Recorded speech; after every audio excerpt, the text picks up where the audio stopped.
Some logistics for today. So this is a 90-minute call. First, I will be talking through a theme, introducing some elements of co-regulation, and then we'll open it up to Q&A. And I would love to hear from you on thoughts, questions, challenges that you're having related to this. Then we'll share some opportunities, ways to continue working together from here, and call it a day. So before we get started, this will be recorded and the replay will be shared on social media channels or clips of it. So if you do what you need to do to be comfortable with that as you're on video or sharing, if you ask a question, it will be kind of consenting to sharing about it. So do what you need to be comfortable. And to ask a question, I'll let you know when we're ready for that. But there's a reaction button at the bottom, and you can click that to raise your hand. And I'll call on it in the order that hands are raised.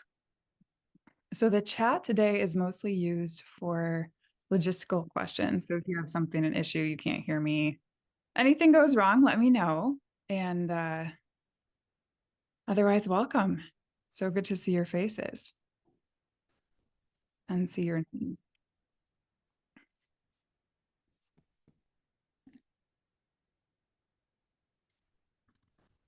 So I will be moderating this today as I go. So chat will be, again, used for logistical questions, and keep your mic muted throughout just for background noise. Sometimes it gets choppy and it'll take the mic from me.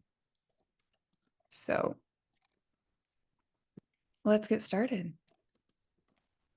So today is all about co-regulation, and I'm really hoping it'll be a shift in our energy.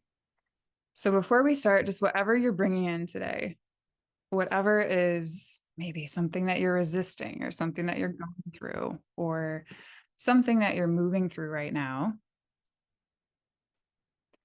I want us to make space for that and just settling in. So right now I feel a little bit excited to be here, to connect with each of you, feel a little bit unsettled. So I'm thinking, okay, how can I ground into the surface beneath me, feel my feet, feel the room around me. So whatever you need to do to just take this time for you, take this time for yourself.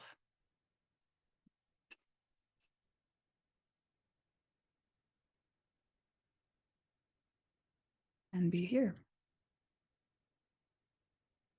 So 3 elements of co-regulation. And again, I love seeing your faces, whoever is open to being on video, just for a sense of community and being together here. Hello, hello. Welcome. So the first element of co-regulation is to slow the moment. So I'm continuously humbled and impressed and surprised at the level of intensity that a little person in front of us having a big emotion can bring up. So you can feel the body response, right? It's like you have a kid maybe having a big emotion or even being excited about something.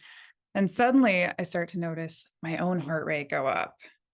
And it's like time speeds up. So we are in that survival part of the brain, this reptilian part of the brain often, when this surprising, jarring, unexpected emotion comes up.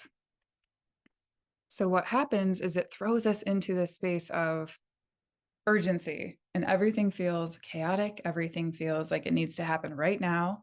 And it really tricks us into almost being in fast motion.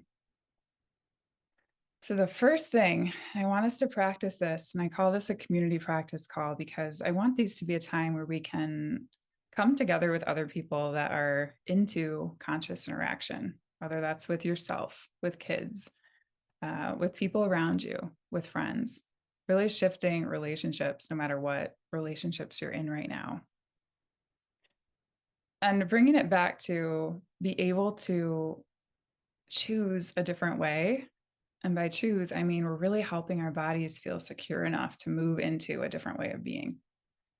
Instead of living on autopilot, When somebody is having an emotion in front of us, and then we are having an emotion too, how do we slow the moment and recognize that attachment is really a dyad process? So it's a dyadic process, and it happens not just individually. So when I talk about regulation, we hear self regulation, but self regulation really happens in community, in context, or dysregulation happens in community, in context, in relationship.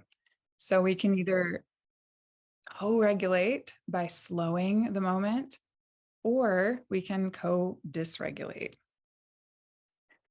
It's not an individual process. And there's all different people that talk about the ways that our brains and bodies communicate together.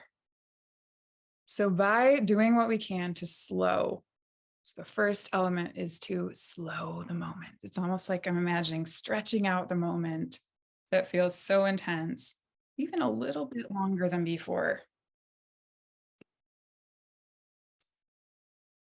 So as we talk about this, I want us to also notice our body and any shifts that happen. So when we talk in a different tone of voice, in a different pace, in a different prosody, so maybe we're moving our voice up and down a little bit more, that actually has power to influence our whole state. And the trick in all of this is that self regulation really is co regulation. So anytime we are practicing co regulation, and we see it as putting energy out, it's like you're doing something or you're supporting or you're guiding. But really, I want us to shift perspective and think about how it can be almost like an energy in. Like we are bringing the energy back to ourselves, bringing the energy back to you, and focusing on your own state, knowing how much that can impact so many other things in the process. So, our state, when we slow our state or increase our speed, increase our how rapid we are, how urgent we are, we actually influence our whole body in the process. And when our bodies are experiencing a state, it also communicates with their state, kids around you, especially because they're like sponges soaking it all up and absorbing for better and worse. But hopefully for better after today and our co regulation call. So, really thinking about how our brain is listening to our body. And Deb Dana talks about how our state controls our story or our thoughts. So, our state of our body, we think about how we want to control our thoughts and have a positive mindset and even a growth mindset. But really, 80% of the communication is coming from our body and going to our brain. So, our body will tell our brain what to do, what to think. So if we're feeling a little bit unsettled, it might pop up with different narratives. And when we slow the moment, so maybe instead of yelling, threatening, shaming, if you can find a little bit of window, I'm probably preaching to the choir. I know that isn't the hope. Most people here probably don't want to be yelling, threatening, shaming. But when it throws us into the survival mode and pops us into this go, go, go urgency, all our old stuff comes up, all our protective mechanisms come up. We click into survival mode, and our state is telling our brain to protect, to shut down whatever the threat is, to get rid of it. So our bodies are in this reactive being, a reactive state. So when we consciously think about what can we do to slow and stretch the moment and find any bit of spaciousness to allow our brain to come back online, our brain will feel secure is the goal. And from that secure space, we start to access that more wise area that can choose how we respond. So when we're stressed, our brain wants to fulfill patterns. Our brain looks for patterns generally. So when I have a kid that's having a hard time, our brain can toss us into all these old reactive narratives like, here we go again, or oh, this is going to last for hours, or there goes the evening, or there goes anything that we had planned. It throws us into these narratives, this spiral that can make us feel really alone or powerless or wanting to control, which really is rooted often in insecurity. So, anytime we have spaciousness, slowing it, it's allowing us to see this trigger as an opportunity, as a teacher, something to practice, trying to find space for, because that reptilian brain is so fast. It's incredibly fast and it takes over and it keeps us from being that highest version of yourself and how you want to show up today.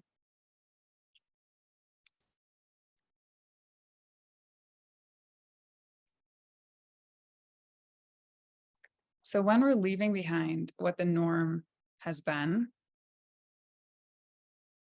we so want to default into this old reactive way. And it's almost like we need more energy to get through the moments that are really tough. It's almost like when I think about it here, we have a lot of snow, and it's like when the car gets stuck, and then you're kind of, if you try to just go forward, it doesn't work.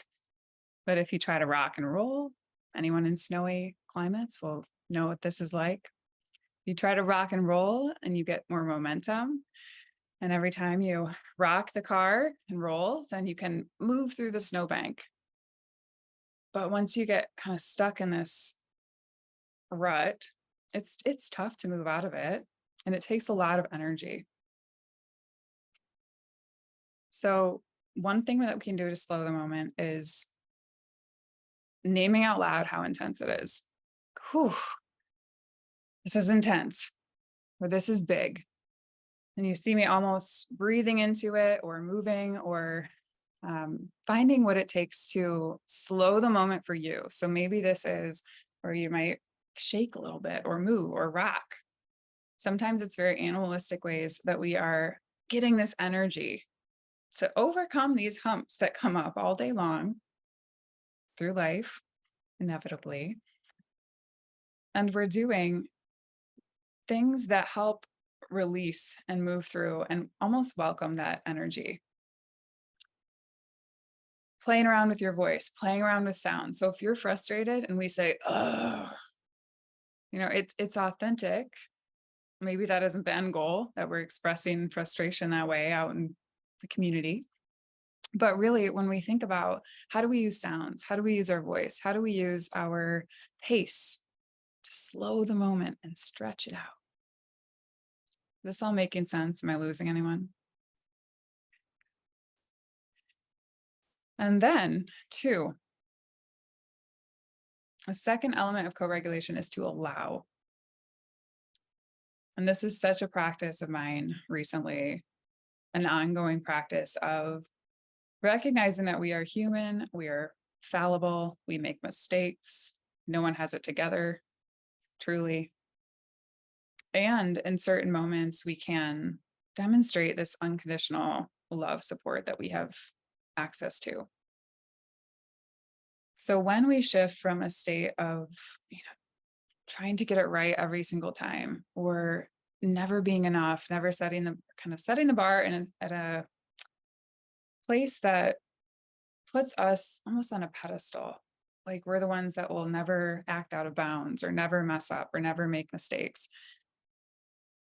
It's almost like a resistance gets formed. So we're resisting really the human experience. And yes, by all means, we want to live with that, our values and aligned actions that fit with that. And the guarantee is that we will mess up and we will actually harm the people that we care about the most, no matter how much we're trying, or no matter how much we're practicing conscious interaction or all of these techniques. The reality is that we will make mistakes at times. So getting clear on how we can allow what is coming up, whether it's emotion, whether it's an experience, and saying yes to what is there. So, what I mean by this is, let's say we are, imagining something in your life that you're resisting right now, something that you're having a hard time with, something that you don't want to be feeling. Be a situation, a relationship, something happening with kids, something that you're resisting. So it might look like yes, fear, here we are. Okay, we're doing this. Or powerlessness, hello, welcome. Almost like we're getting to know it, we're welcoming it in to our life. It's like we're letting it have a seat next to us. And what that's doing is it's allowing the energy to be. So, what we know is that when we allow emotion to be, we actually have power to move through, to release it, to move through these stress cycles. And when we resist, we tend to get stuck in them. So much of what we do or talk about is allowing us to move through the stress cycles and on to the next one. So, it's not that we never get stressed or kids never get stressed, of course. It's that we feel the stress and we can move through it in a different way. So we feel it and we can move through it. So that's really regulation. That's the goal of all of this, is to help kids have a model and help us have this experience of when stress comes up, it doesn't feel totally overwhelming or totally insecure. It feels like, okay, we have some tools, we have some options here. We can get help if we need it. And we have some capacity on our own. So when we say yes to what is there, again, this can look like maybe you're moving, shaking, rocking. A lot of this goes back to animalistic ways of showing up and expressing in an authentic way that hopefully doesn't harm anybody. But it's harnessing the capacity to be with it and to be in that allowing, creating a we around it. So if you think about the intense moments as almost like our younger parts of ourself are coming up. And when I say younger parts, it's like our limbic system, our brain is storing these reactions, storing old experiences.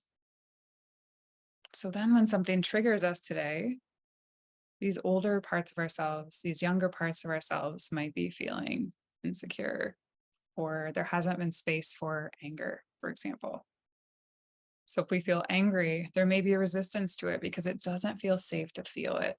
Doesn't feel safe or secure to be angry, even in a healthy, assertive way. Maybe we've related it to this big conflict or danger or punishment in some way. So when we create this allowing, second element, allowing, we create a we with ourselves, with these past versions of ourselves or the brain areas that are storing those past reactions. And we create a we with who is around us by allowing. And this one is a practice. It can be easier said than done. Absolutely. 3 is to witness the shifts that are happening. So, a narrative that often comes up for me is this isn't working. Nothing is working. So, I have a narrative in this old part that pops up that says, no matter what I do, I could be doing all the right things and this isn't working. So, it's like this defeating element that pops up and wants to take over. And it's often coming from a state of that unsettled kind of dysregulation in my body and my nervous system. So, in the moment, if we can, one, slow enough to get that spaciousness, stretch the moment. 2, allow it to be there, witness whatever these narratives are that are coming up. And then alchemize this energy into something more helpful, into something that feels like it's aligned with who we want to be today, our future version of ourselves, who we want to step into. So this can look like actually shifting our posture, lengthening our body. Might even be something that we can do to do all of these things, to slow, to allow, to alchemize. So when we are in a state of stress, we tend to kind of hunch over, constrict around our heart, kind of go into this protective mode. We may not even realize it, or we might overcompensate and go into this like super turbo Hulk mode that's wanting to control. And it's a kind of constrained, kind of overcompensated protective mode. So noticing what your posture does when you're stressed in these tense, urgent, fast moments, and then notice the differences and the ways that you're stepping into situations a little bit differently. Something that often helps me is grounding into the floor. So focusing on feet, focusing on the pelvis, and really taking up space in a way that allows my whole system to remember that this is secure, I'm here, I'm grounded. Slowing the breath, which breath isn't always accessible for me at all in the big, intense moments. So focusing on just even looking around the room, grounding into the body, sometimes even imagining sitting here now, you can feel it. It's like growing roots into the floor, into the ground.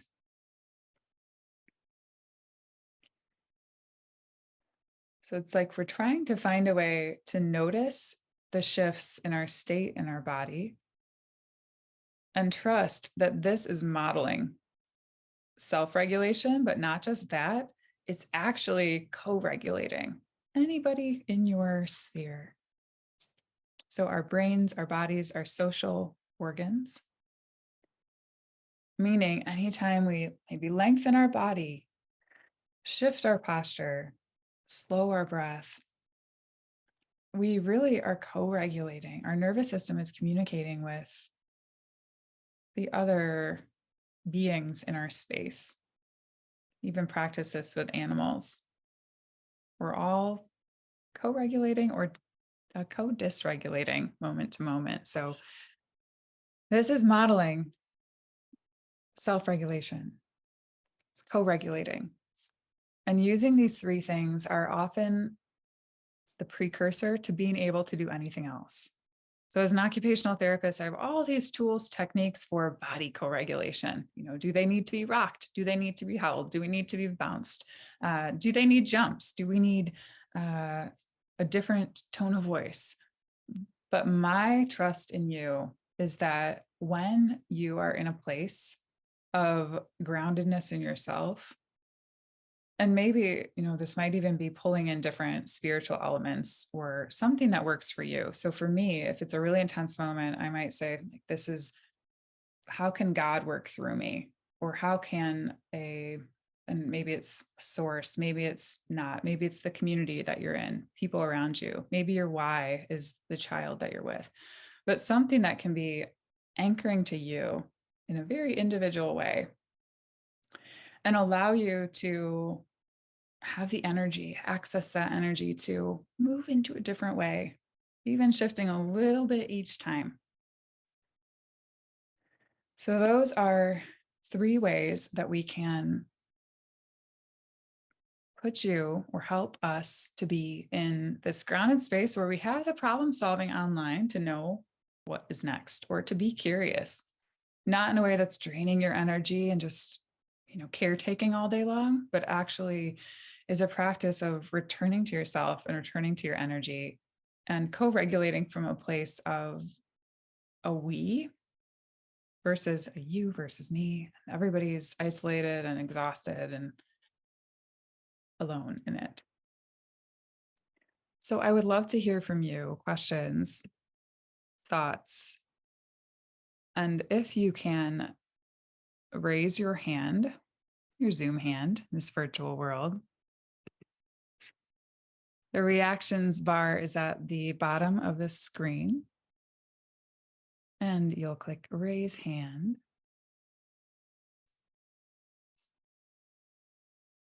Or feel free to chat me as well if you don't see that raised hand there. And whoever joined later, I'd love to see your faces on video if you're comfortable with that, if you're open to being shared with others and community. And we'll make some space for brave beings ready to share.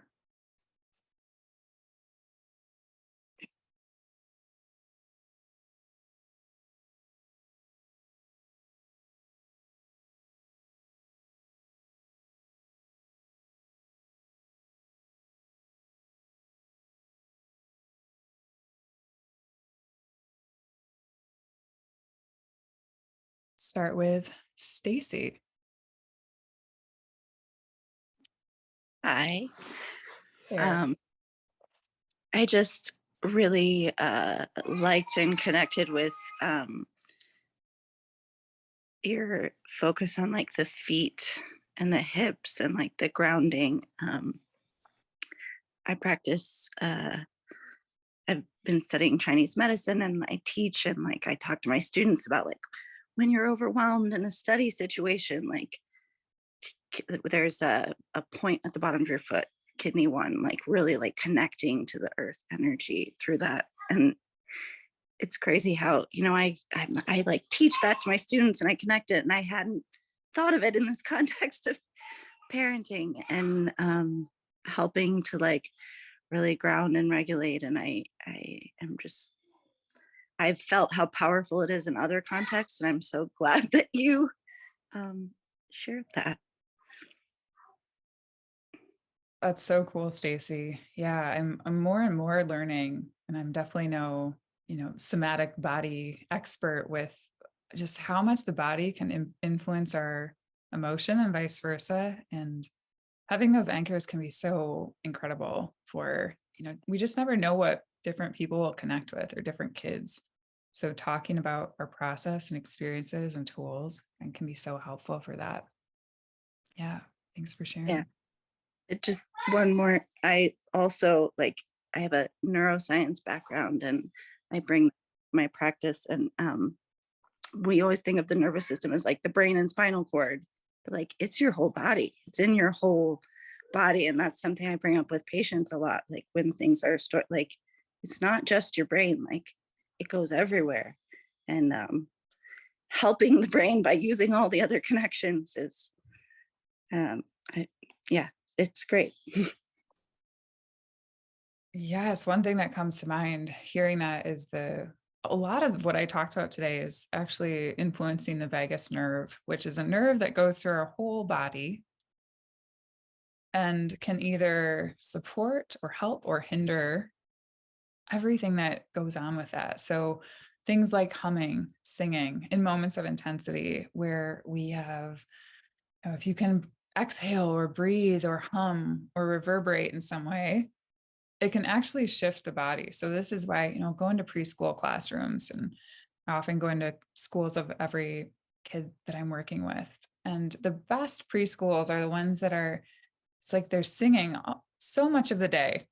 And it's like they're breaking out in song when they're lining up at the door. And then when they're transitioning to cleanup, or there's so much of the vagus nerve stimulators, meaning when we hum, when we sing, we're actually influencing the state of the body. So when we do that proactively, so like these preschool teachers, I'm just in awe of the rhythms and the singing and song and the ways that they're connecting. The most connected, powerful environments are often the ones that are maybe not even fully aware of all the body benefits and the nervous system benefits, but it's so obvious how effective it is when we see it's hopping to the door to line up and singing a song. And there's all these connected, shared community elements that are also nervous system regulators in a big way.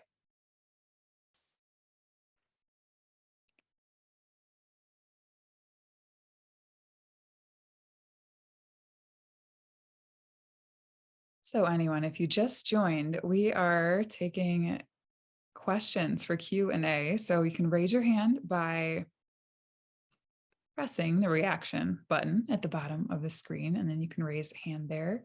Or if that isn't showing up on your end, feel free to chat me directly and I can get you there. Maddie.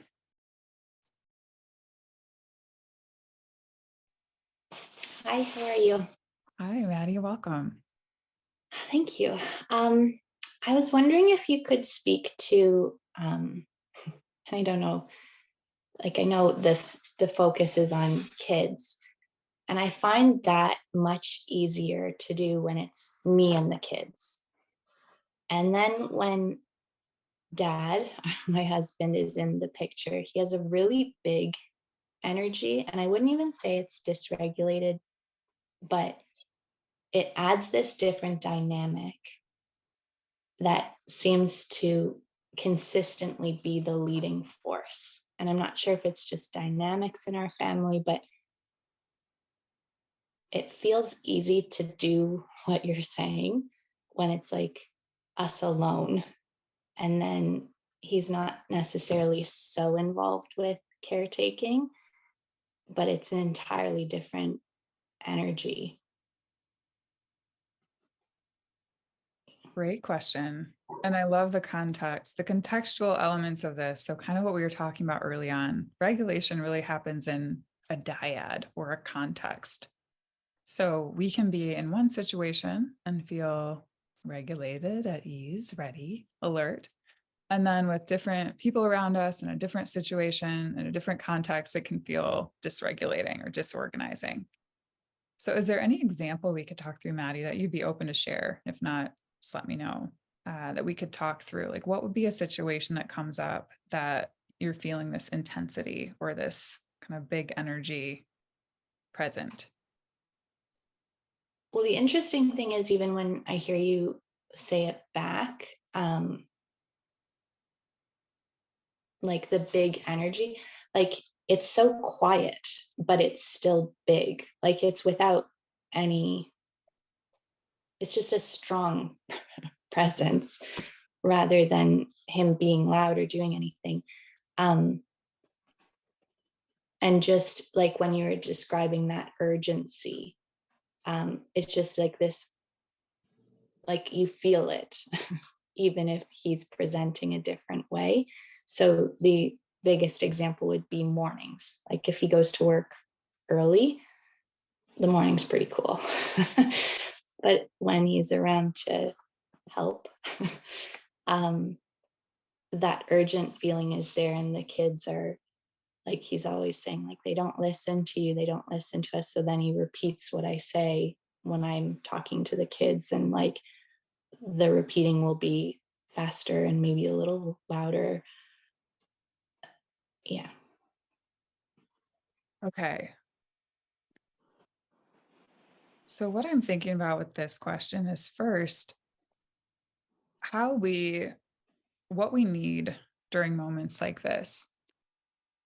Let's think like a co regulation contract. So, as you're realizing what is helpful, what is not helpful, and that quietness, like, is there anything that would be helpful, that would be supportive? So, thinking about, we all have our own profile. So, our neurobiological profile, meaning what sensory elements are helpful, what emotional things are helpful.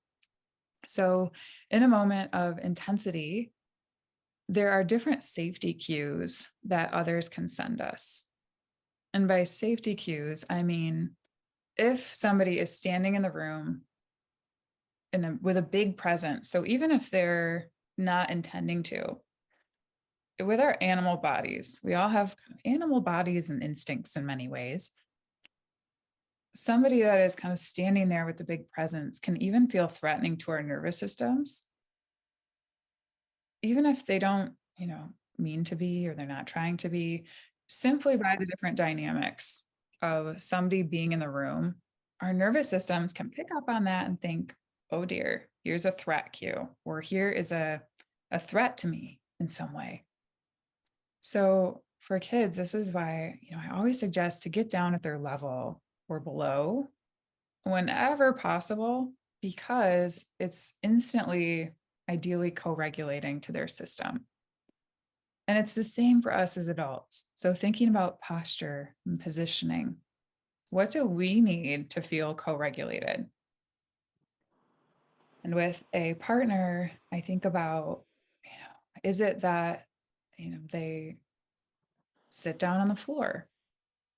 Is it that they come and, put a hand on you, on your shoulder, on your back?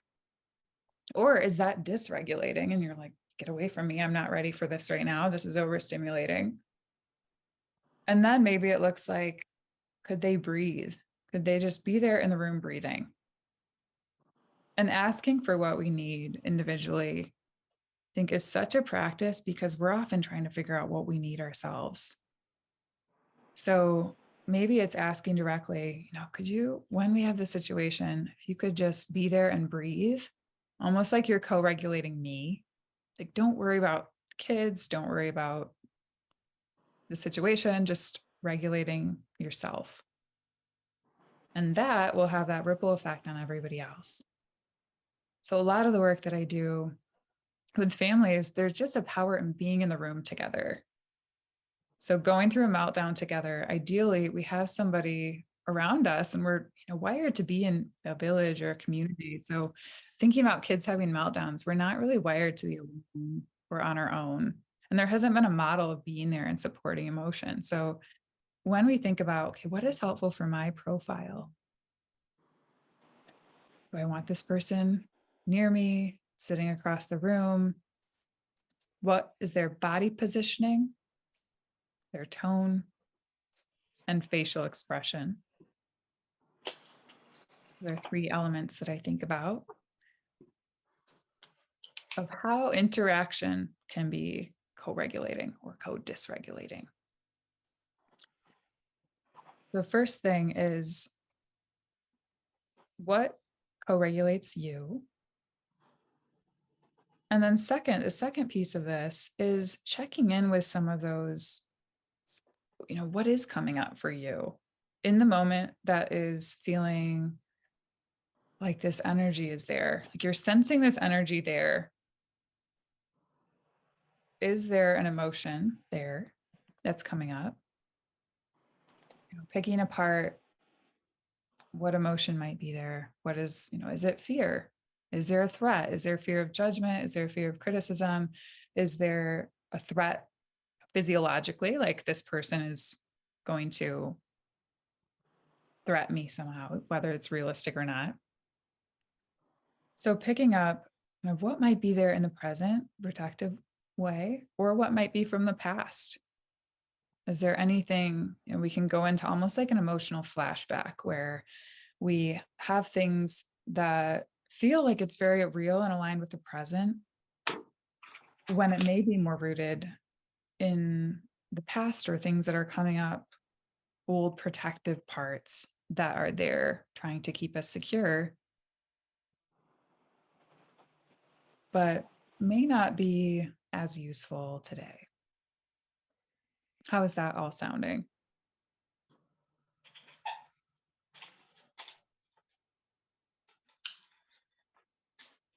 It makes sense. I'm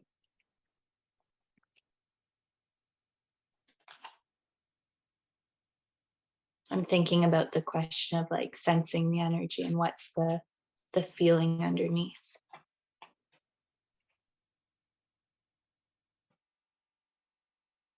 Yeah, I think a big piece would, if I'm really honest, probably like what you said about the judgment or the critique, like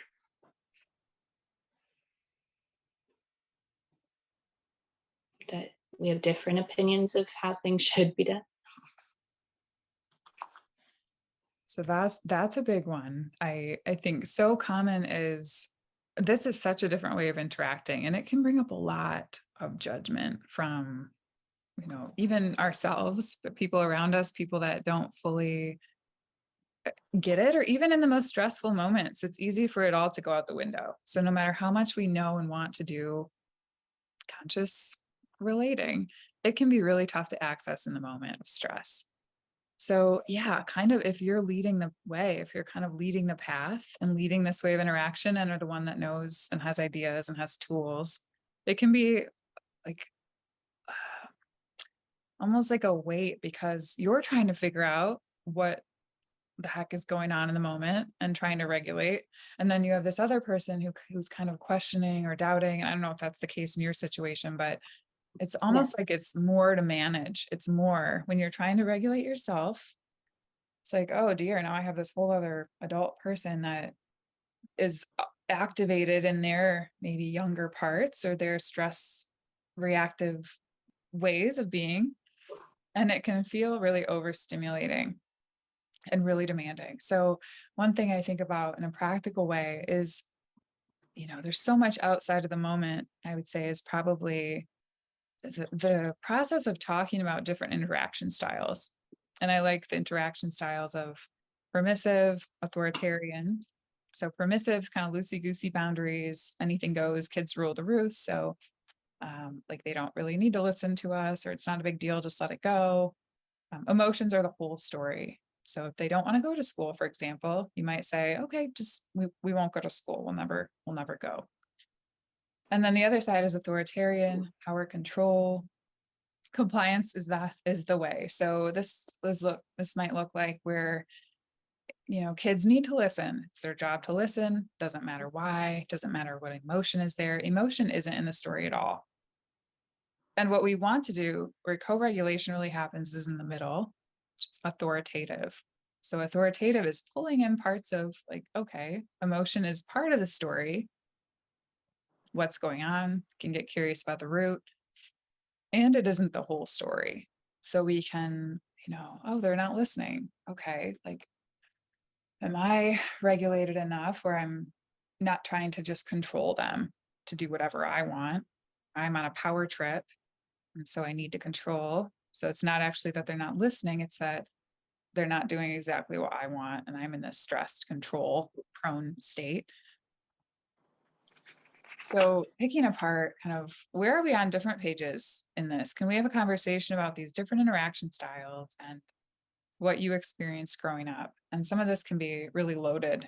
I think there's a lot of, you know, couples counseling is a great opportunity for this. And I know how hard it can be to access for so many. And to get somebody that will be there and be on the same page, or not even the same page, but just understand where you are coming from enough to kind of step back in that moment. And maybe they're not co-regulating, but maybe they're just neutral in the room, regulating themselves, seeing the value so that you're not, expecting them to be in this different place and they're not expecting you to be in a different place. We're kind of coming at it from a transparent clarity of recognizing that we both probably want to be in the middle somewhere. Or maybe that's not true and they're wanting to be somewhere on that authoritarian side of things that's, you know, they're working through. So yeah, it's such a tricky, loaded one with doing this in partnership. And, ideally somebody's there to support you and to co-regulate you. And that just isn't always the case. So sending care in the process. Thanks. We'll go with Jen. Hello, Jen. If it's a good time. Yes. Hi, how are you? Hi there. Good. How about you? I'm good. I'm a little bit of a fangirl. I've listened to your podcast with Alyssa Blass Campbell and just love you. I'm a pediatric OT also. I have 3 little kids, 8, 6, and 3, and my husband works from home. And right there was an example of him coming in. So I struggle with, both in practice and mostly at home, is the staying regulated piece myself so that I can help my kiddos. And dealing with my 8-year-old is the example right now, who's one of highly sensitive, quote unquote, I hate using that word, explosive, but like the temperament is, she's always been a high needs baby, she's highly perceptive, she's smart, but she's always on edge. And I've got the anxious brain also. And so I think my question is, I mean, I've practiced this day in, day out for, the last 8.5 years now with her. But does it just mean more practice on my part and her part? Because in the moments, right, in the throes of it, it is so challenging for me to get to these places, right? Like that we just talked about, to stay calm. And again, it all varies from moment to moment, and each example is different. And some days we have better times doing it, but I just feel like, I've learned she's still in her upstairs or in her downstairs brain, right? She hasn't gone online yet upstairs to, like, she's still very impulsive, which I know is typical, but it just feels like we've been practicing this forever and we keep running into the same heated moments, and it's hard. So I struggle, and just curious. Yeah. Such a common question. I think everybody, I don't know anybody who doesn't struggle in some way with self-regulation. And, I know, not to minimize, I think many can struggle more, but, when you have this intention of relating this way, it can bring up a lot of, I think, shame or guilt, because in the moment when those tools are out the window, and no matter how much, we might intend to act a certain way in the moment of stress, when it's, yeah, out the window, hello, it can be so hard to regulate through some of that, Yeah. whatever comes up. So can you tell me what your tendency is? So again, as comfortable as you are sharing, getting vulnerable, but what end of that interaction spectrum do you tend to lean toward? So when explosivity, and yeah, we'll stick to the words for labels. So explosivity comes up or impulsivity comes up, what is your tendency? So just, looking back at the parenting styles, definitely trying to be authoritative, but growing up, it was very authoritarian. We never, emotions were never discussed. It was always a lot of yelling. So that is in my blood, but I'm trying to break that cycle. But I would say definitely, like, in that stressed control state, like, I feel so guilty, but I admit it. Like, I use threats sometimes and it doesn't feel good. And then, what I've learned from you and Alyssa is, like, repair, right? Like, practicing the repair of, if I do yell or say something that wasn't helpful, when she gets to a calm state and I'm in a calm state, we go back and we talk about resetting our bodies a lot. Um, so I don't know if that answered the question, but Mhm. Beautiful. Okay. So it makes me think about that urgency state when there's impulsivity or quick reactions. And when you say explosivity, is there a certain situation that comes up commonly? Like, what does explosive look like? What behaviors does that look like? yeah.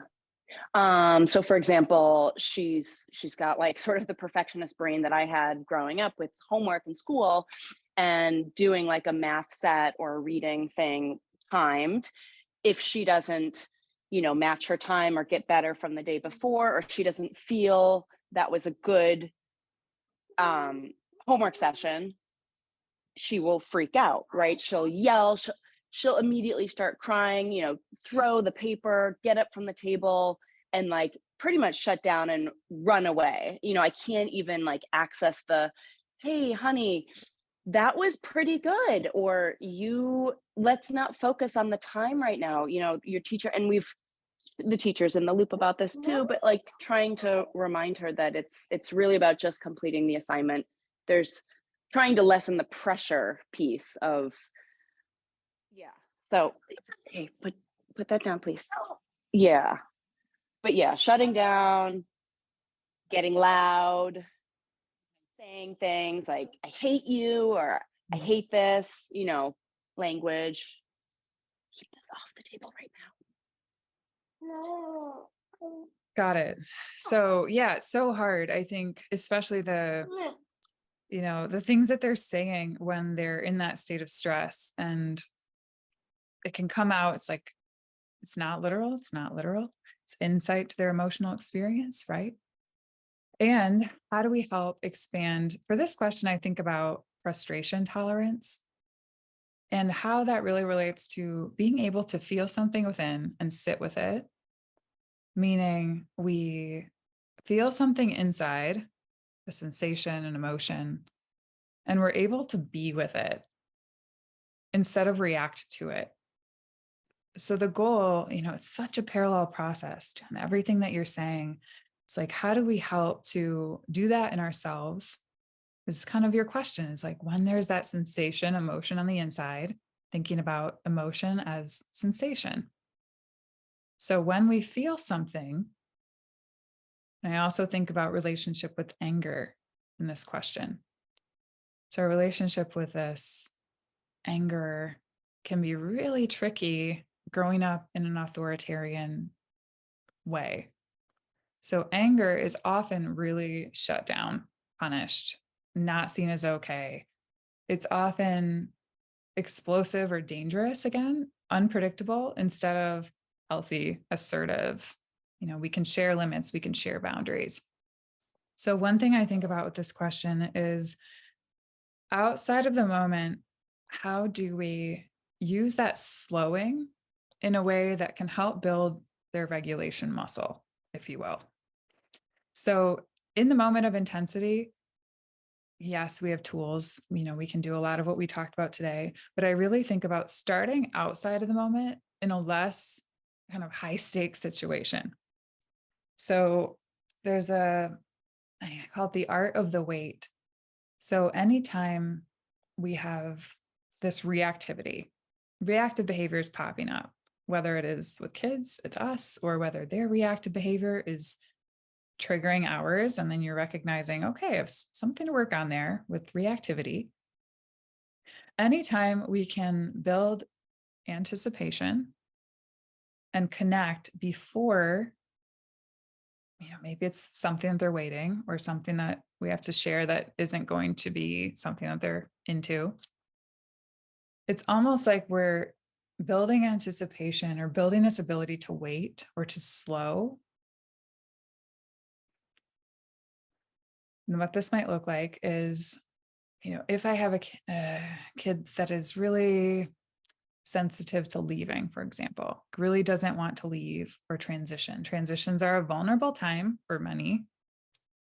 So instead of saying, okay, it's time to go, before that moment, which can be a high stakes moment, I'll call it, building anticipation to slow and stretch that moment beforehand can be a way that we're actually building their ability to regulate through. So it's kind of breaking it down in OT language. I'll say we're grading the challenge for them. We're getting a just right challenge for how much they can move through or handle in that moment. So it might look like connecting in some way that builds anticipation.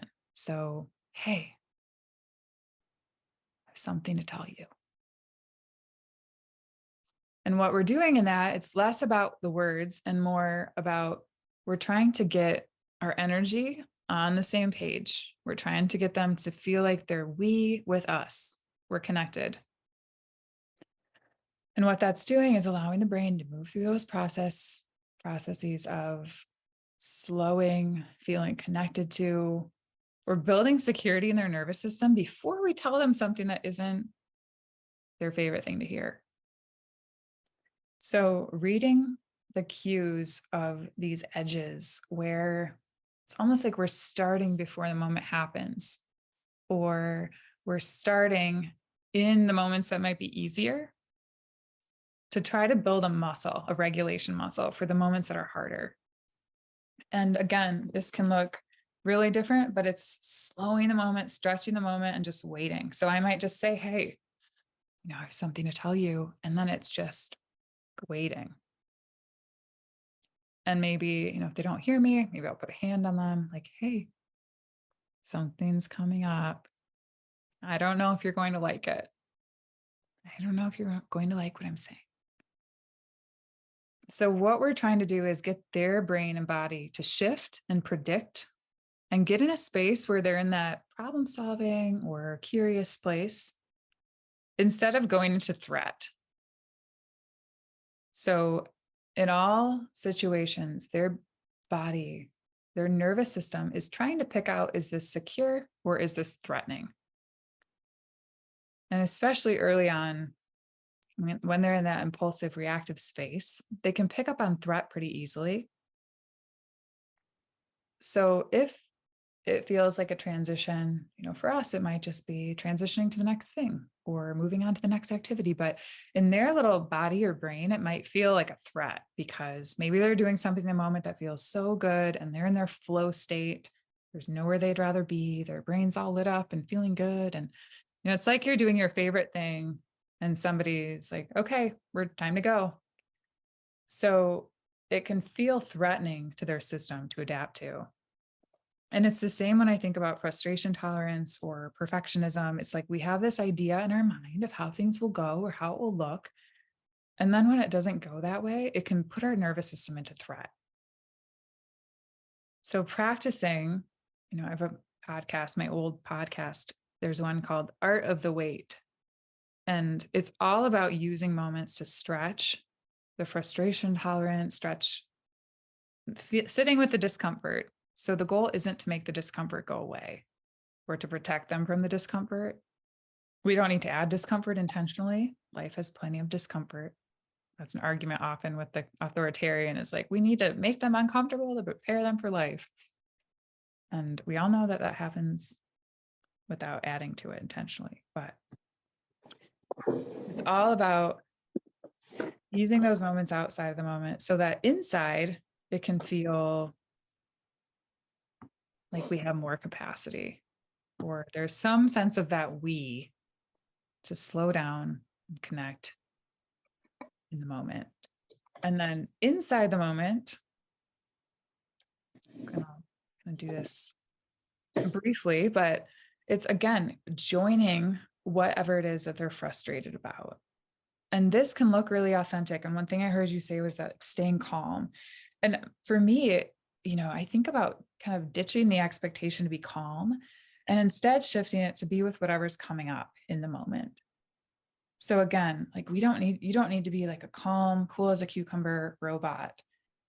Nobody really wants that. And she might need to see a healthy model of anger or assertiveness or authenticity. And it might just be like, oh my goodness, this is so intense. Like, oh my goodness, I'm exhausted. I can't handle this today. Or I feel like I can't handle this today. And I know I can, or I know we'll get through it. But kind of talking out loud, hopefully in a way that isn't harmful. But again, we never really know what harms and what doesn't. So it's like, what's authentic for you to connect with the part that feels authentic. So it might be funneling or alchemizing. Again, that third element is alchemizing our energy into something helpful. So instead of an anger that is, oh my goodness, you're being ridiculous, or just stop, like this isn't okay, you need to get it together. We're funneling that energy into something that might sound more like, oh my goodness, this is so big. This is so intense. That is so frustrating. You want it to look this way and it didn't look how you wanted to, or, it's like you're validating you're being with whatever it is that's coming up. So there are a couple of places to start. And I love that question. Yeah. Just quickly, like, what if I don't get that chance though? Like she breaks away from me because she's so mad and she runs away. I give her space up in her room and then she comes back down, right? I'm not going to chase her up there.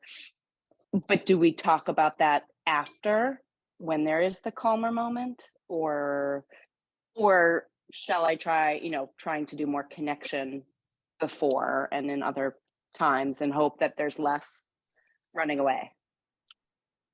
So there's so many, I wish I had a simple answer, for some, without knowing more about her and her profile and kind of your dynamic. Because for some, talking about it can be, I love repair. I'm all about repair, which is acknowledging what happened, acknowledging, kind of witnessing and really checking in with how it felt for them. So it's less about saying sorry or less about us as the adult and more about like, hey, that felt big earlier. How are you doing? Or how are you doing now? What was that like for you? So I see acknowledgement as more checking in and making space for them instead of not even apologizing always. I think apologizing can be powerful, but it really makes it about us in some way too, where they might feel, some kids sensitive, attuned, perceptive, might feel like then they need to forgive, or then it's on them to then forgive, or the adult is. So yes, making space, and I would say trusting the mileage, moving through it. For some, it might be a sensitive topic to even talk about it. And I know so many of these, I was more similar to this as a kid, where it's like, I don't necessarily want to talk about it. Then it puts more emphasis on what happened or the emotion, or it didn't always feel secure. So I think that always, there's so many variables that can depend. But yeah, I think acknowledging in a way that makes space for how they're doing or how it was for them, or like, oh my goodness, I yelled really loudly earlier, and that's something I'm working on. Like, how was that for you? So acknowledging your process, acknowledging in a way that feels authentic for you, and kind of trusting the mileage, trusting that all that you're putting in, and the moments that are going well and the moments that feel connected, and kind of not putting the whole relationship success on these moments that can feel so intense, but really it's like a snapshot of the whole relationship and everything that you're doing as a whole. Hope that helps. Thanks, Jen. Okay, we have Talisha. Yes, thank you. That was perfect. Thanks so much for hosting this communal discussion about co-regulating. Very informative. So I have, you kind of answered my question a little bit. My question was about how do I help my son not necessarily not feel what he's feeling, but how do I help him to feel it and then be able to kind of verbalize, what it is that he's feeling. I have a 4-year-old who sometimes gets, pretty frustrated and, will throw himself on the floor, if he, just as an example, if he doesn't want to get out of the car, we have to get out of there. It's time to come in the house now. He loves to go for a ride. So he may come in and just kind of throw himself on the floor. And I've been told to kind of just allow him to have the moment, and sometimes the moment he'll be like on the floor, kicking and screaming for like 30 minutes. And I'm like, okay, well, is there something I can do to not necessarily make him move faster, but I just don't want him to be screaming for that amount of time, trying to regulate himself, because it seems to me that maybe I need to help him with something, but I just don't know how or what. Excellent question. So kind of how long I'm hearing you said first to feel it and then verbalize. Tell me more about a common trigger for him. Like what would be the source or the root of the screaming, for example? So like a transition, like the example I gave of like he loves to go for a ride in the car. So if we've gone for a ride and we're coming home, and it's time to get out of the car and to come in the house and he's not ready to get out, it's like, okay, buddy, we got to get out. We have to go inside, so we come inside and then it's like a whole 30-minute, meltdown. So it's like, I don't want him to not feel what he's feeling, but it's like 30 minutes just seems a long time to try to get yourself back to a calm state. Okay. Yeah. So this can be, I think, how long emotion goes on. It's like we don't really know, like, what is the right amount of time. Right. It's like who decides that? That's one thing I think about, because it's so much to regulate through the extended time. I mean, I've been with kids in 2-hour meltdowns, and it's like it's so much stress and energy, and it's like it feels like it's going on forever. So first I would think about, like, what expectations do we have about how long is, okay, or how long is helpful? And then two is, any, say, can we say something? You say something? No. So how long, kind of, what is the good, bad, right, wrong amount of time? And moving into some of that allowing. And also, I think the biggest part of this, what I'm hearing or what's coming out for this, is to think about your own boundaries or your own capacity in being able to be with that.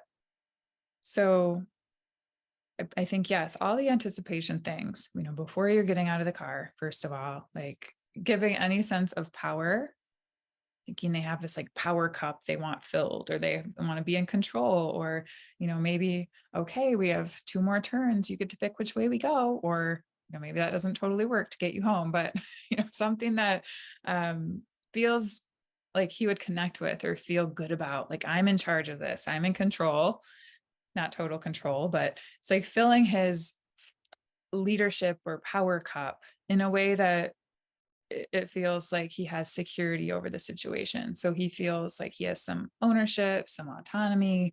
And it's not just like you're the adult telling him what to do, which happens all day long as adults. That's kind of your role. And letting it be more his idea. So if I think about that, I'm like, yeah, what a fun, loving the car rides. It's like that. It's such a fun, I don't know. It's like awesome that he's sharing what he likes and what he brings him joy and what is comforting to him. So if that is like a regulating, joyful thing, then anything that we can do to bridge the connection by giving him some kind of ownership and power, in a sense of feeling like he's a collaborator, feeling like there's a we around it. So that'd be the first thing I would think about. And it's kind of leaning into that alchemize. He has this energy of, I want to keep doing the car. And you're kind of finding a way to fuel that, kind of bring those positive, no, I hate to say positive emotions, all emotions have a purpose, but you're really bridging it into like, this is a strength that he has, this is a gift that he has. So maybe if we give him more ownership of, or power in some way, he can feel like he can carry that into the next stage. And then when that doesn't work and we're getting into the reality of being upset, I think about any way that we can authentically be with whatever he might be feeling. So this is where we're bringing the energy back to ourselves and thinking about, for this, I think about what emotion might he be feeling? So sadness, loss of this joyful thing, riding around with mom in the car, gentle, free, easy, nice view, music on, what's not to love? It's like being in the womb, right? It's like he's feeling good. And then you have this transition to something that's not that way. So being with that sense of loss in us.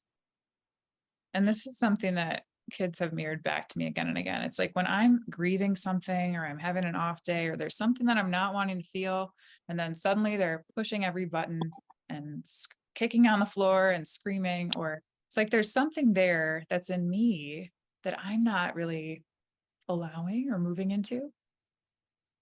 And if I can access that, it actually is like a conduit or uh, it's communicating with them this resistance if I'm not accessing it, or if it's like we're trying to feel into our own frustration, our own sadness, whatever it is. So if you're like, oh my goodness, my capacity is non-existent, my resources are low, I don't want to do this. Well, and maybe I'll ask you like, what comes up with you when the screaming is happening? If you're, whatever you're comfortable to share, any old narratives or thoughts that come up or emotions for you. Yeah, so typically when he's like in a meltdown that has lasted a long period of time, my thought is it's just that like, oh my gosh, like what can I do to help? I'm not really uncomfortable with the screaming, or maybe I am somewhat.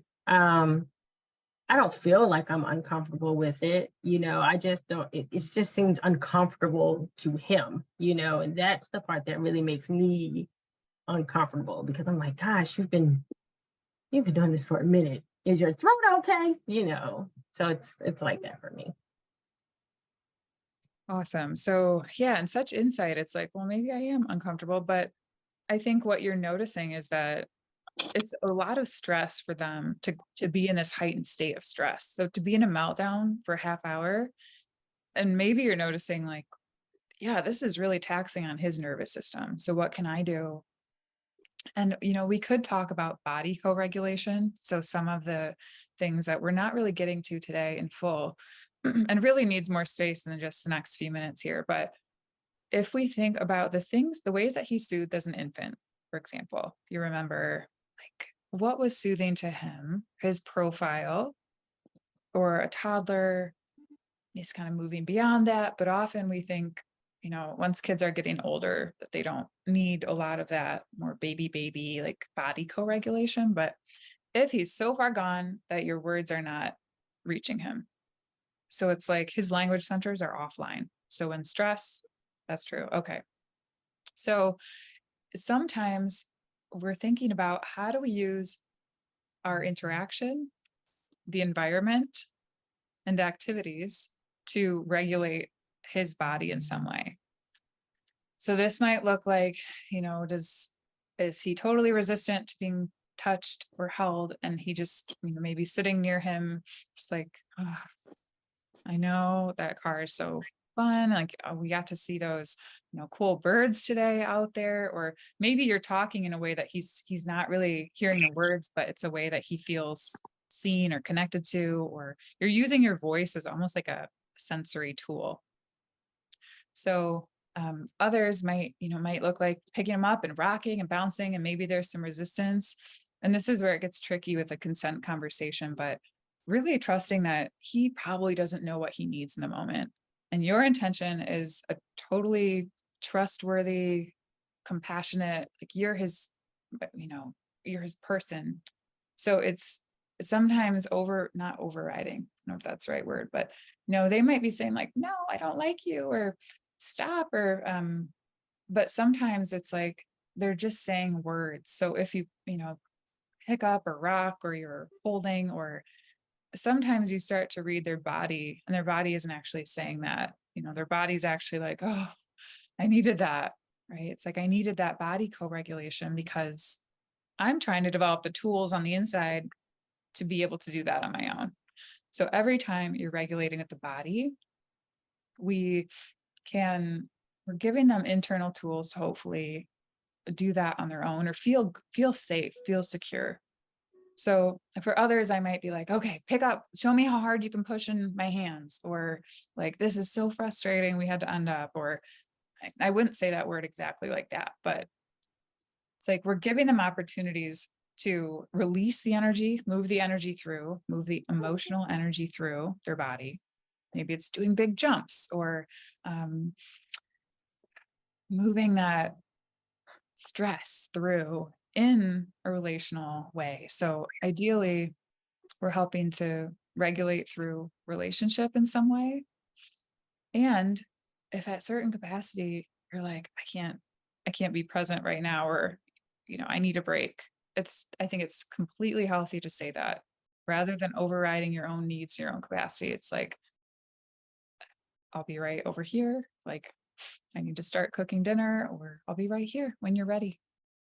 Or like, if you have the wherewithal to say that, and that isn't always the case, but yeah, taking care of yourself and trusting that, again, self-regulation is co-regulation. So taking care of yourself, he'll see that, and they'll start to know like, oh, it's healthy to have limits. It's healthy to have boundaries and to share that with people, and it's messy, and it's all part of the process. Very helpful. Thank you so much. I So really appreciate it. yeah, good to see you. You as well. Okay, I have space for one more. Go. Is it Liana? Liana. You are muted, I believe. Okay, now I'm There we speaking. go. Hello. Did I say your name? Did I say your name right? Yes, yes, Leona is good. Thank you so much for this. I really appreciate it. My questions have a little bit been answered through Jen and Alicia's, but I have 6-year-old twins, a girl and a boy. And they both still very much in their lower brain, reactive. Girl is very emotional. So she's like Talisha's boy. She can stay in an emotion like for 30 minutes and keep on yelling. The boy again is very aggressive. So he will use very harsh language that we never use at home. I don't even know where he gets the words. Or he will hurt me. He will either punch his sister or hurt me. So my tendency is to get very authoritarian. So I threat and I get very controlling, or I kind of shut down and go more to the I would just like kind of in myself cut off and just walk away. Or so I think for me the thing is I don't know to breathe. Like I try to self-regulate, and then there's like that gap between me trying to stay calm and then just like I need him to do something, like get out of the emotion or stop hurting me. Or so I think that is my challenge. The alchemizing part maybe, or even allowing the emotions, but I don't know how to stop him hurting me or calling me names. Or should I allow it? Is that like I don't know what to do. I feel powerless. Beautiful. Yes. So you're getting to the core of, yeah, just naming that powerlessness is so wise and insightful. And I think so often at the core of going to authoritarianism, it's like we haven't had tools to interact a different way. So when we don't have tools, we often resort to power, control, or this detachment, kind of shut down altogether. So it makes total sense that that would be the case and that that would be happening because your nervous system is trying to protect or to survive or get through the situation, however feels the most, and I'll say pseudo safe, because it's not truly, giving a lot of safety or control, but it feels like it is. So can you give me an example? And maybe, when you say aggressive, like what behavior looks like, or what behavior is most challenging for you? Okay, let's say school pickups, because then they both come out of the gate. One is screaming and trying to get my attention, the girl, and the other one will come and run to me and hit me. And then I'm just like, I live in the Netherlands, so all these parents look at me and they're like, "What's wrong with your kids?" And I'm just like, "Don't hit me, don't call me names." Nina, try to calm down Nina, who's screaming. I think I get really stressed, but like that is like how it looks like. And then he will ask me, "Can he play with somebody?" I'm like, "No." And then he will start to call me names. So I live really like, like I always like, for me to go to school already is stressful because I know pickup is gonna be like that. Um, but lots of physical anger as well, and that is my concern, because I don't want him to hit me, and I don't want him to feel shame that he's feeling anger. So to say the whole time, "No, don't do that, don't speak like that," like I feel also like the more I do that, the worse it gets worse, because he feels like, I don't know, he can't get his anger out. Yeah. Does that answer your question? Absolutely. Yes. So this is a very, what I would call high situation. There are a lot of people around. You're navigating a lot of, we talked earlier, like this, is it fear of judgment or criticism, or just, not knowing where people are coming from and what their expectations are, or, so it's kind of sending your energy into managing these other elements of the situation and trying to manage theirs and behavior and your own. So yeah, that's a lot. This is a loaded one. So when I think about allowing, it's not that we want to allow like any behavior is okay, or with allowing, I think about how do we allow the emotion underneath and kind of co-regulate in order to manage or modify the behavior. So we always want, like emotion is allowed, and there are, certain ways to express it or share it that are more helpful than others. And we're trying to help them figure out what that is or figure out how to share it in a way that feels supportive. So when I think about, this situation, first, really focusing on outside of the moment. So I would think, any way to make us or you feel secure. So I think about a plan, and this is kind of a structured answer for this, but making a plan together, like, okay, this pickup has been tough. Oh, pickup has been tough for, mommy lately. I don't know what it's like for you, but let's make a plan. Let's have a plan of what it will look like, and kind of step by step what will happen. So you can draw this on, sketch a whiteboard, stick figures, or like, okay, here, here we are picking you up. And, then is there something connected that, you could do, like a special handshake that they could put energy into? So some of that, like alchemizing the energy into something that would be connected or helpful.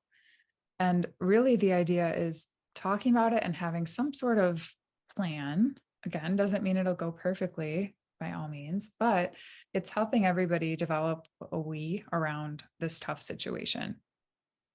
The other thing I think about outside the moment is play. So some of the allowing is giving space, and kind of like, Talisha's question with, it's like, how do we allow and give space for those inner yearnings that they might have, or the emotion? So with this, I think about playing anger, playing with a full range of emotion, pretend play, if they're into that, and giving them access to, or giving them opportunity to fill up their emotional cup or fill up their power cup in play. So this can look like, maybe you play school pickups and you're the one, you do power, like a reversal, role reversal, where you're the kid and you are not wanting to go home, or you're running around the room, or, like you're playing school pickup, and they're the ones that are in charge, or they're the ones that are needing to get you in the car. So maybe you're doing all these kind of silly things and trying to escape or trying to get away. And it's in a play space. So it's outside of the stressful moment, outside of the stressful situation, where they can feel everyone's stakes are, or everyone's emotions are high, everyone's heated or stressed. And we're taking it and putting it in a play space. And what that's doing is allowing some of that underlying emotion to move through, and creating, again, a we, in order to take some of the edge off and take some of that intensity off in the moment, so that they can feel like there's space to work through it. And then the other thing I think about is where you're maybe playing, and I don't know, I think this can be a big ask. I don't know what your relationship is with play, and it's such a practice to get in a space like this often. So, and there's a book, Attachment Play, that I love and suggest all of the time. Okay, Has I'll all check it different out. ways. If you've heard of it? No, I'll check it out. Attachment Yeah, play, okay. it's really for, I think it aligns with a lot of the work that, or the process that I suggest or have experience with on using different, has some structured guidelines of, what to do, what might not be so helpful, and then ways to play specifically to work through behavior. So things like, where you are being, the angry teacher or something like that, because we don't really know what they're stressed about at the end of the day. We don't really know. Maybe something happened with peers, or maybe they've been holding together all day, and then they're melting down at the end when they're with you, they're a safe person, so giving space to be angry or frustrated or joyful or silly, like in our emotion and play, can do so much when it comes to this co-regulation process and self-regulation. It might be, again, it's such a process, but it may be surprising how effective it can be for everybody to take some of that edge off these situations that feel so stuck and so pressured and can be so intense. So, Okay. Thanks. yes, thank you for your question. Rooting for you and you all. So we are about to wrap up here, and just want to thank you all for coming, for being here. This is the first kind of last minute idea to have a community call and see how it goes. I'm really into trying different things this year. Last year had a break from a lot of programming and took some time away to think about where to go from here. So this is awesome to have time with each of you. And I will be sharing, so creating different programs for next month. And I'll be beginning a program for parents, caregivers, professionals. And then I'll be also creating or sharing about a mentorship for people that are more advanced in this and want to start doing similar work to what I do, or maybe you're a parent that's been doing this for a while and is interested in supporting others through it, or a professional. So lots of opportunities. And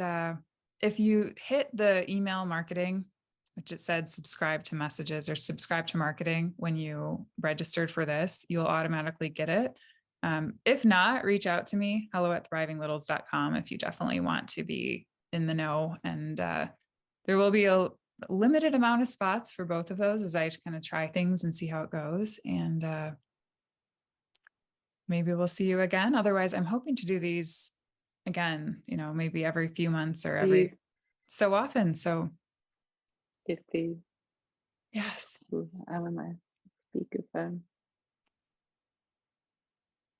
So thank you. Reach out with any thoughts, questions, comments. Love to hear from you. hello@thrivinglittles.com. And I'm not always active on my direct messages. So it's nice to see you all here and hear what's on your mind and hearts today. Thanks all. Till next time. Thank you.